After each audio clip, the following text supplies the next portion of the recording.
Hello my friends, welcome to a fantasy book recommendations video. I have quite a few like generic clean fantasy, no spice fantasy recommendations here on my channel, but today I want to focus on fantasy books written by Christian authors. So the books themselves may not necessarily be like overtly Christian, but as Christian authors they keep certain things out of their books. There are certain themes. Light wins out in the end. I personally, for the most part, don't enjoy allegory. There are some exceptions though. So it's not like these are like overtly allegorical books or anything like that. And I'm going contemporary fantasy authors because I feel like everyone's heard of Tolkien and Lewis, and I didn't feel the need to put them on this list. Although if you haven't read them, definitely would recommend it. I did a video earlier this year sharing 10 of my favorite Christian fiction authors in the contemporary mystery suspense, those types of genres. I will leave that video linked below in case you want to watch that as well.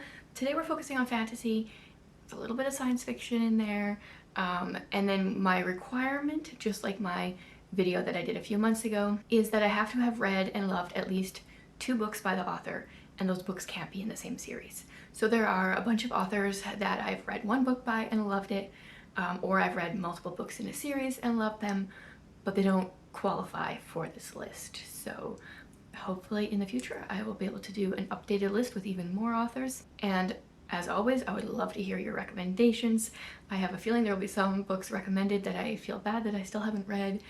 Send them to me, because that will motivate me to eventually get to them. Okay, let me just make sure I'm not forgetting. I have physical copies of most of the books, so I'm going to be sharing 2 books by each of these authors that I would recommend.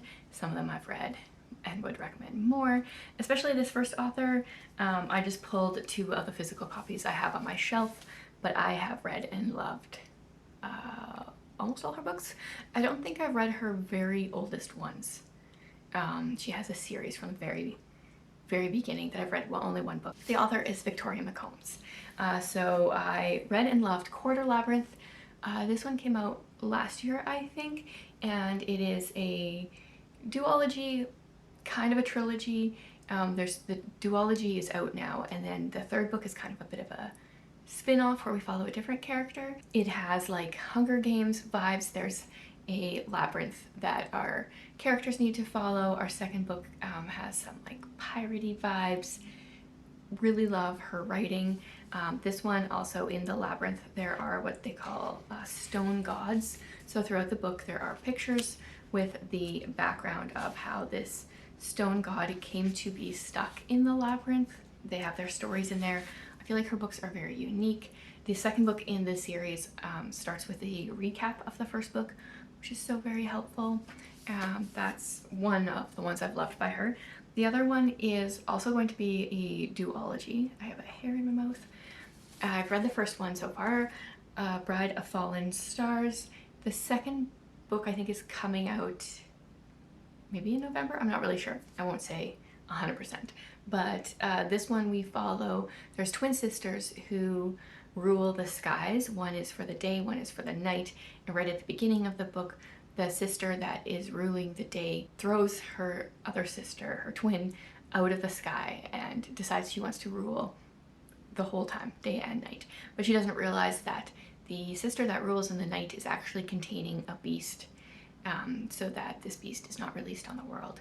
And things kind of go wrong when she gets cast out of the skies. Very unique. Really loved the story. It has a couple of pictures throughout. We've got our sisters there. Love her books. Would recommend all of them. All the ones I've read anyway. Okay, let's go into another favorite author, and that is C.F.E. Black. So I really loved The Starlit Prince. This is kind of a duology. They're like companion books. So this one is the 1st one, and then the 2nd one is The Shadow Heir. And in this one we follow a girl the night before a big race. Her father's prize horse goes missing, is kidnapped, horse-napped, and she sees it, and she chases people down and finds out they've sold it to the Fae, and she ends up making a bargain with the Fae to marry him in order for her father to win the race, because this race is like kind of like a make it or break it deal for her father. And she's willing to put aside her desires and wishes to put her father first, which are just like great themes that I love. And then she marries this Fae and quickly realizes he's hiding a big secret. So loved this. I also really enjoyed The Shadow Heir. And then the other one by C.F.E. Black I just read in June, and that is Flame Theory. This is the first book in the Bloodlines series. I don't know how many books it is, but we've got a dragon racing school. We've got a girl from the slums that kind of pretends to be a noble woman in order to go to this dragon racing school. And yeah, lots of stuff went down, and I don't know how long we have to wait for book 2. I love that the chapters all have this like dragon on the first page of each chapter. Loved the dragon, loved the bond between them. A lot of cool stuff going on here. So excited for whenever the second one comes out. I just realized I left a book on my desk. I always do this. I just barely finished reading this one, hence why it was on my desk. This is The Last Wayfinder by Ellen McGinty, so she's my third author recommendation here. I'll be sharing some thoughts about this one over on Instagram today in my stories, actually, because it is the indie book club book for the month. This one is so good. We are set in the frozen north. Our main character was born into prison. Her mother has this wayfinding ability where she can follow. She's kind of like given different paths she can see and can follow them. And then our main character, Kira, starts to be able to do that as well. But of course she tries to flee this prison and things don't go as planned. Really enjoyed this. This was my second book by Ellen McGinty. The first one is Saints and Monsters. I think it is like in the same world as The Last Wayfinder, but neither of them need to be read. Like they don't have to be read in any order or anything. In Saints and Monsters, we have a girl who is born with blue hair and a crooked spine, and her sister is set to be queen, but as she is about to become queen, she gets this curse placed on her. And so the sister wants to try to break this curse, and in order to do so, she needs to, is it kill a dragon? Do something with a dragon. And of course, it doesn't go as planned, and I really enjoyed watching that adventure unfold. Need a physical copy of that to go with my fantasy books. Then we have an author that has been publishing for a long time, and it is some of her oldest books that are my favorites. That is Nadine Brandes, and one of my absolute favorites of hers is Fox. This is historical fantasy where we have our main character is Guy Fawkes's son, and there's also a stone plague is being released on the people, and the magic system is based on masks. Depending on what color of mask you have, that is the color you can control. So anything that is blue, you can control. Like then you would be able to control water. Looking out my window, there's some blue porta potties. I guess you could probably control those. It's a really cool magic system. I really loved the historical element. I mean, obviously she took some major liberties here, but it made me research more about Guy Fawkes, which has always been of interest to me. So I loved this. And then my other favorite of hers is also a historical fantasy, and that is Romanov. This one follows the Romanov family as they get placed on house arrest, and I just loved seeing their compassion towards the people that were detaining them. And it made me research the Romanov family more, and it was a true thing that they would be so kind to their captors that they would need to be regularly changed out because the people guarding them were getting too sympathetic to them, which is amazing. I don't think I would be that kind of prisoner. Like, I would love to believe that I would be, but I'm pretty sure I would be very bitter. So I loved reading about that, and I really wish she would go back into writing historical fantasy because I feel like that is where she shines. One of the books that got me into reading again after not reading after university, and the book that I feel like was kind of the catalyst to me starting my booktube channel, even though I didn't start it for a few months after, is Mark of the Raven by Morgan L. Bussey. I really enjoy this series. We follow Lady Celine, who when she turns 16, she finds out that her family, well, she knew they were dream walkers, but when she's 16, she finds out that they've actually been using that ability to be assassins for hire, which she's not a fan of, and she gets a task to assassinate this one person, as a bunch of people that are the heads of their houses come to Ravenwood, the House of Ravenwood, to their like castle area. She's supposed to kill one of them, and she has to like decide what she's going to do with her life. Is she going to do this or not? Definitely loved it. And then I think my other favorite of hers, I've read pretty much all of her books, but I really enjoyed, it's kind of got some science fiction elements to it, the Tainted and Awakened series. I think the first book is Tainted. It is kind of a bit of a Frankenstein-esque retelling or reimagining. Our main character is going to university, and her father has experimented on her, so she has some abilities, or some of them aren't even really abilities because she can't really control them, almost like she's almost kind of been cursed because of these experiments that have been done on her. And yeah, that's a book that it's been on my like to buy list for so long because I really enjoyed it, and it's been years since I read it. Then let's get into like an oldie, like an author that I was reading in high school, and that is Frank Peretti. Often when I mention Frank Peretti, people want to mention Ted Dekker, and I just don't like Ted Dekker, so don't recommend Ted Dekker to me. The Oath is definitely my favorite of his, but I feel like I'm always recommending that one, so I'm not recommending it, but you should definitely read it.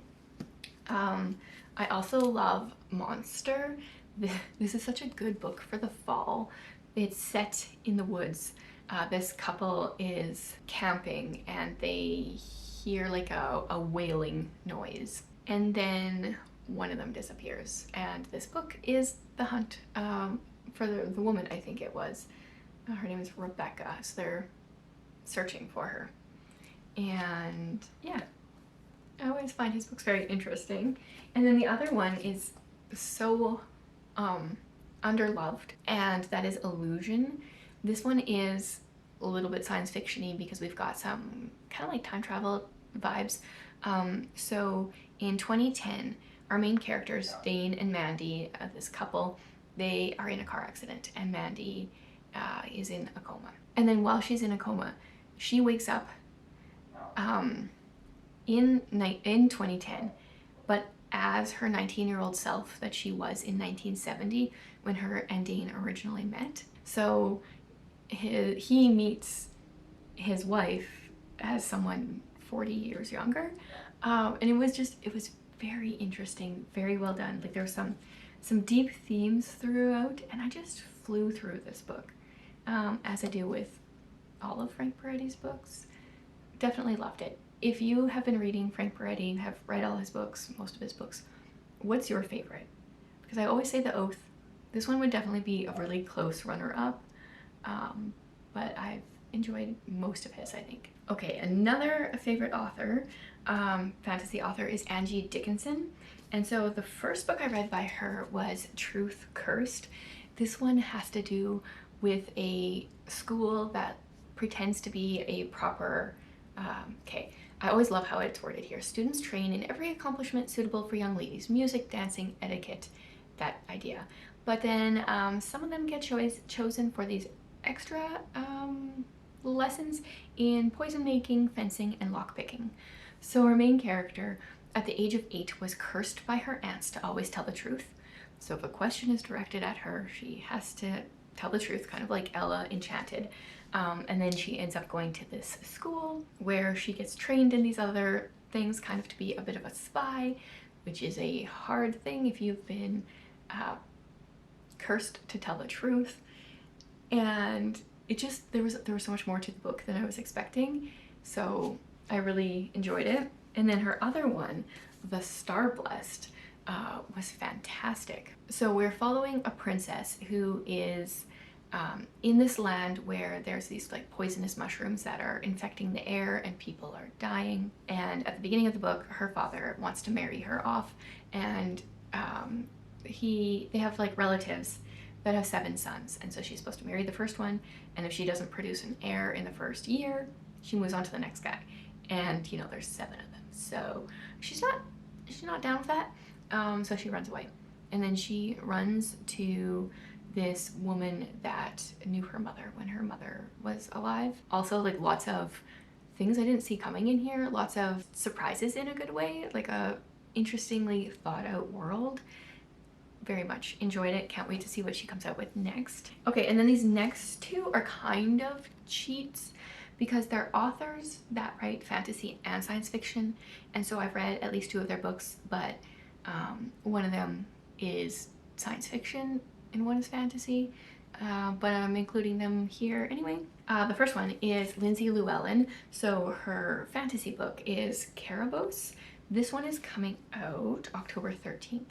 So it's not quite out yet, but I got an advanced reader copy.